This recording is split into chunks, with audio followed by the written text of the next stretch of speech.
Golly, it's green. Look how green that grass is.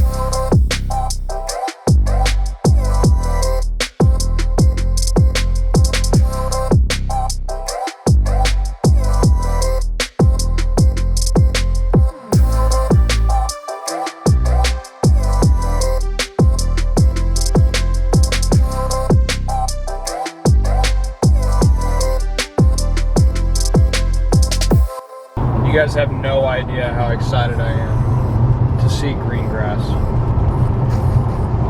Boy, that's getting me going. The last 20 minutes of all these really long drives, why does it always feel like they take an hour? Oh, it's the worst part of the drive, the last 20 minutes. 1 minute and the last 20 minutes takes 3 minutes. And I don't know how else to explain it. You just have to know what I'm saying. We finally did make it. As you can see, it's a beautiful, almost cloudless day. Not quite, but we did make it to Robert Trent Jones Golf Trail at Highland Oaks.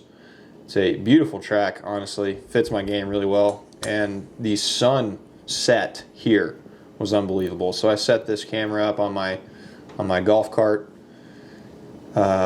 Just wanted to get a nice little shot. I don't really care about breaking down this swing video. I just wanted a nice little swing video with the backdrop. And thank you for Ben for being very helpful and driving the cart up to me. I didn't want to get this shot anyway. Oh, that's my bad. Thank you, Ben. Would you like to instead just hold the camera? Hard to tell if the golf shot I hit would have been funnier or if that was funnier, but can't argue with the result.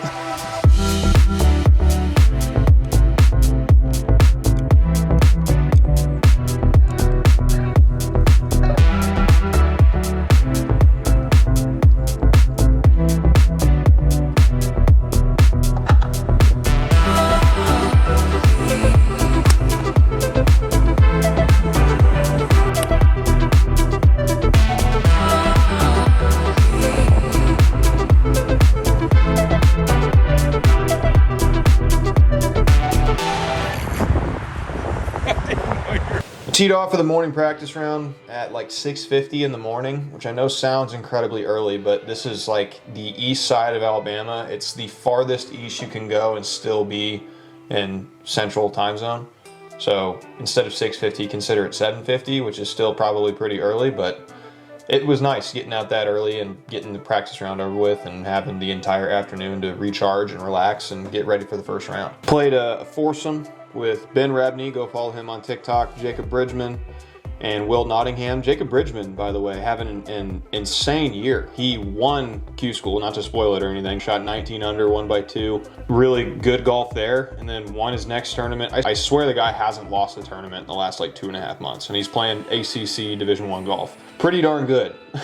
He won Q School, and it's looking like, God, I'd hate to jinx him, but he just won the ACC championship. I can't imagine, especially with Sam Bennett dropping out of the PGA Tour U running, I just can't imagine he's going to finish the year outside of the top 5. So probably not going to see him in PGA Tour Canada this year. I imagine he's going to be getting himself some Korn Ferry status. Shout out to Jacob Bridgman. Holy smokes, what a year that guy's been having. Go follow him on Instagram. Good follow. Great swing, great guy. Excited to see what he's able to do in the future. After the round, Will Nottingham, he had himself a TrackMan out on the range. I know what you're thinking. Did you go over and try to hit some golf balls as hard as you could right before Q School, Ben? Are you that stupid? And the answer is no. I'm not that stupid. I would not go over there and do speed training the day before round 1 at Q School. I'm offended that you would... Oh, I can't see it. You want me to do a screenshot? Put it on the table. Sure, yeah. 285 carry, let's go. Well, hello. Welcome to Dothan. We're in the Airbnb. It is 5:33, the night before round 1. We've just been chilling on the couch, watching movies. Right now I'm cooking dinner. We got a chicken fajita casserole. I'm excited. This course fits me well. I feel really good about my game. Obviously, I'm really nervous. I'm trying to just approach it as like, a regular golf tournament, but you got to recognize your nerves. I feel good though. I feel nervous, but I feel confident. I'm just, obviously nervous because it's a big tournament. But I'm not nervous in that I'm like scared that I'm not gonna be able to perform, right? I'm just nervous because a lot of importance on tomorrow's round and the rounds after that. But last tournament I was at in Firewheel, as you probably saw in the last tournament vlog I posted, I recognized in the second round that I wasn't thinking properly. I was more of focusing on score than I should have been focusing on routine, getting into the process, trusting my skills, and that's what I'm gonna do tomorrow. I'm not gonna think about score. I'm gonna think about every shot, trying to hit the best shot I can, getting into as good of a flow as I can, and letting that take me where it takes me. Very excited, very ready. If you guys want to see this tour continue, I suggest you head over to Patreon, join the Patreon. All that money goes to paying for tournament entry fees, travel expenses, stuff like that. And you get to see more tour vlogs if you join the Patreon. So join Patreon, see more tour vlogs, and make me and you happier people. Now, I'm not lying here. I was really not that nervous. I felt confident in my abilities. Look at that little smile I just gave the camera for no reason. Just looking to see if the camera had died yet. But you gotta understand, Whoop stats will tell you, when you're in this kind of a situation, heartbeat is 10-15% higher than normal. So that wears on you over the course of 4 days. So I didn't record very much during this tournament because I understood the importance of it. I didn't really want to put myself in content creation mode. I wanted to be more in focus mode and, you know, spend the time when I'm not playing trying to relax and unwind and recharge for the next round. Now, that being said, I was not busy in between rounds at all. We watched all 7 Harry Potter movies during our time at the Airbnb. So if that should tell you anything, you can just look up the collective run times of all Harry Potter movies. That's how much time we spent laying on the couch doing quite literally nothing. But I needed every second of that recharging time to refocus, get ready, make sure that I wasn't tired, make sure that I was ready to go for the next round.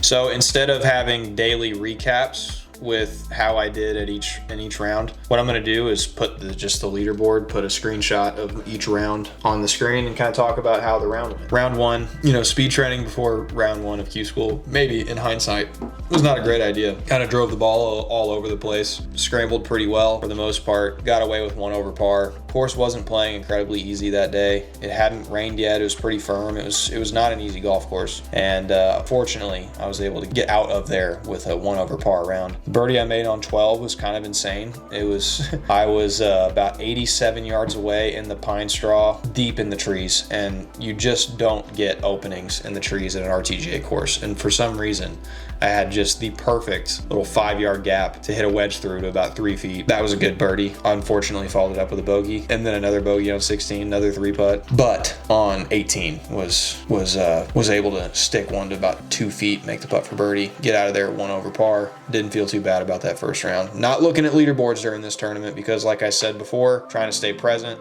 trying to stay process oriented, not trying to think about score, not trying to think about my place on the leaderboard, just trying to hit every shot as good as I can. Round 2, again, not looking at leaderboards, don't know what position I'm in. Started off a whole lot better the second day. Birdie the first hole, birdie the second hole. Don't make any birdies for the next 4 holes, but I felt pretty good about the way I was hitting it. On 16, I made a dumb bogey from the middle of the fairway. Had like a 115-yard wedge, went long, chipped it to 3 feet, and then missed the putt. Birdied the next hole, though. Made like a 45-footer, so that was a huge momentum shift. Birdied the first hole on the back 9. On the front 9, my back 9. Hit one to about 2 feet from 130 yards. That felt good. Get to 3 under par on the day, which was huge. 3 under par on the day, 2 under par on the tournament. Felt like I had some momentum going my way. And then promptly make bogey on my next 3 holes in a row, which really did take the wind out of my sails. And to be honest, I was kind of freaking out a little bit, thinking, you know, am I really about to just give away Q School right now? Fortunately, I was able to refocus, make birdie on the next hole, made par on the next hole, which was a tough par 3, and then made about a 45-footer for eagle on 7, made a 4-footer for birdie on 8 after a good wedge shot, and then on 9 actually missed a 6-footer for birdie to go 4 under on my last 3 holes. Shot 4 under in round 2, got to 3 under for the tournament. That was huge. I didn't know what position I was in, again, because I'm not looking at leaderboards, just going out every day trying to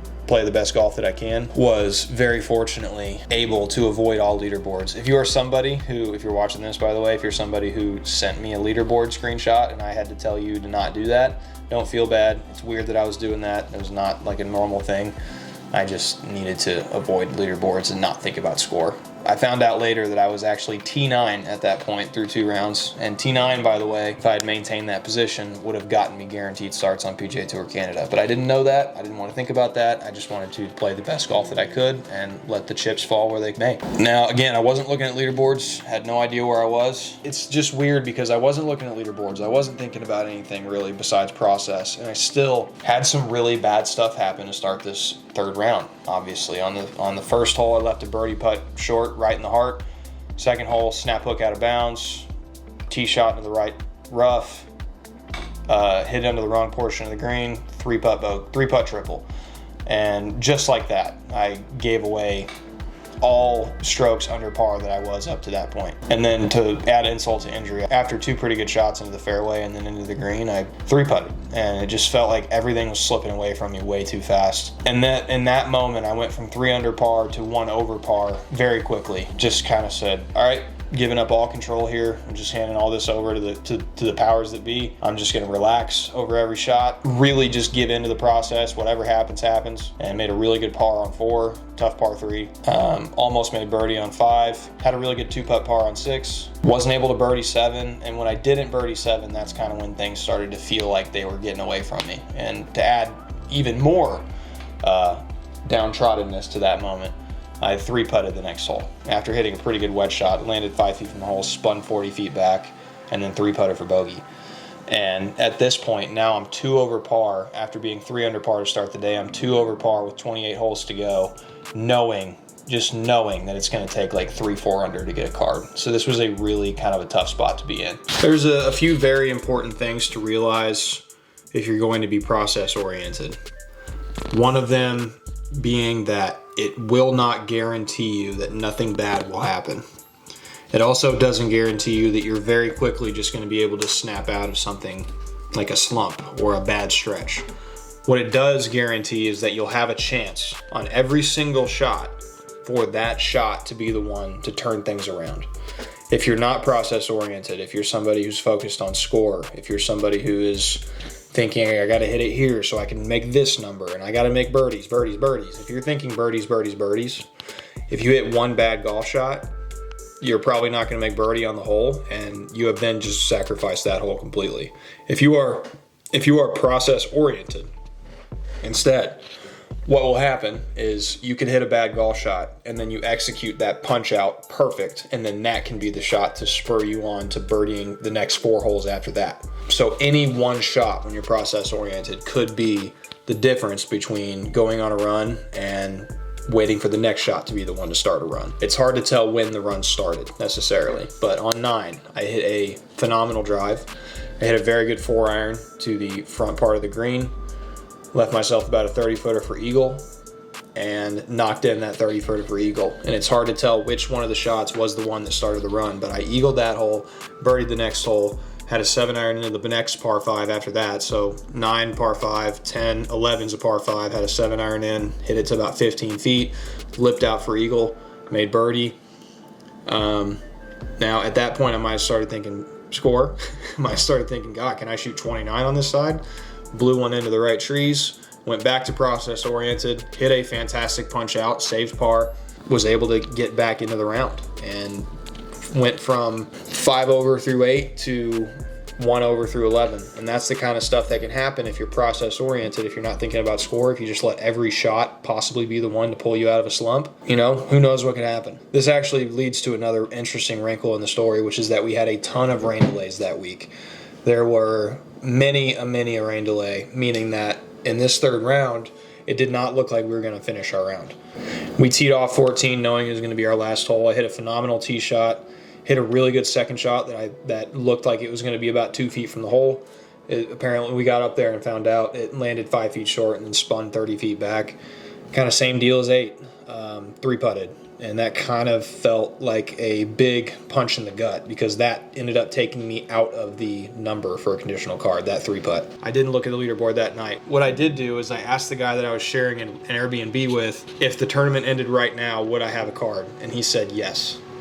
So I felt okay. Went out and finished 1 under on my last 4. That was enough to keep me inside the number. Fortunately, the forecast was starting to flip, so it looked like we were going to be able to get the entire final round in. Obviously, a little bit nerve-wracking. Don't really know what I'm going to do in this last round. It's looking like, shit, am I going to go out and go 5 over on my first 8 holes again? Is something bad going to happen? But I didn't let those thoughts overtake me. Fortunately, I was able to stay process-oriented, stay in the moment, stay one shot at a time, for lack of a better word. So on the second hole, by the way, the round before where I snap hooked one into the out of bounds left and made triple, you can probably guess what I did. I hit it 50 yards into the trees on the right, and these trees were not easy to punch out of. The way that they plant these trees at this course is maniacal, and I don't know how to describe it besides you have to go out there and see. It makes punch outs just near impossible. There's so many trees, they're staggered. So I'm trying to punch out sideways, catch a tree, kick into an even worse spot, hit an even better punch out this time, catch the cart path, get out into the fairway, left myself 110 yards to the hardest pin on the green. It's sitting up there on this little knob in the front. There's 2 bowls to the right and left, and then there's a knob in the middle. And the pin's sitting right on this little knob. 54-degree little knockdown sand wedge, landed it 5 feet past the hole, stopped right there somehow, left myself a 12-footer for bogey, and knocked it in. And after that, it was pretty much off to the races. I made pars on 3 through 6, just real solid, settled in pars, and then birdied 6 out of my last 12 holes to get my card. I wish I could tell you what happened on those last 12 holes, but all I can tell you is I 2-putted for birdie on 7, missed about a 12-footer up the hill on 8, hit a really good tee shot on 9, and I had 245 yards, a perfect 4-iron number. Pin was in kind of a tucked part of the green, but I had such a perfect number that I felt fine kind of going at it. When I made contact with that 4-iron, I pretty much blacked out. And woke up, and I'm teeing off on 18, have a 90-yard wedge into the green, and I'm now 7 under par for the tournament, 5 under par for my final round. 2-putter for par, went and signed my scorecard, and just kind of sat in my trunk for probably an hour, just sending out texts to everybody who got me to this position. And probably the best I've felt in my professional golf career was sitting in my trunk. I actually took a video, I'll put that up right here, just sending out texts to all my sponsors, all my friends, all my family, letting them all know what happened. Just a phenomenal feeling. Truly, I mean, like legitimately the best I've felt since I've turned pro, and it's not even close. To go out under that kind of pressure, play that kind of round, birdie 6 out of my last 12 to get my conditional card. You try not to, but you do a lot of questioning of yourself when you choose this career path, and there was no questioning myself in those moments. I felt really good about myself. I felt like I had finally proven to myself that under that kind of pressure, I can perform, and it's not something that happens as a fluke. It's something that I can do. The next day, I drove straight to TPC, Louisiana, to take advantage of my tour card. TPC members get free rounds at pretty much any TPC location except for the really high-end courses like Scottsdale, TPC Sawgrass, those kind of places. I drove straight to TPC Louisiana. It was about a 4.5-hour drive. I actually had to stop halfway because I was really tired. Had the dinner of champions, had Mexican food by myself at a place that I could not remember the name of. Did not have a drink because I had to drive. Pulled over. I couldn't even tell you what town, but I stayed in a beachside hotel. Woke up the next morning, still feeling incredible. Went to Waffle House, my first time going to Waffle House, which was good. It was good, not great, about exactly what I expected Waffle House to be. The views were fantastic, though. The views at Waffle House are elite.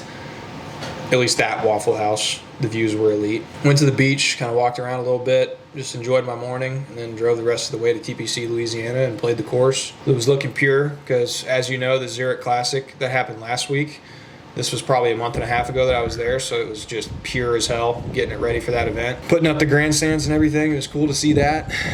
I don't know. I mean, I don't have a whole lot more to say. It was just one of the best feelings of my life, and the days that followed it were incredible. These are my Whoop stats. Not the night of, because I was still pretty hyped up, but the night after I got my card, my resting heart rate was 41 beats per minute, which is very low. A little lower than it usually is, so it's pretty clear that I had a massive weight off of my shoulders just based on how my body was reacting to getting my card. Let's hope I get some more feelings like that in the future, because it was the best I've ever felt. It was the first time since I turned pro that I just felt full. I just felt fine. I just felt good.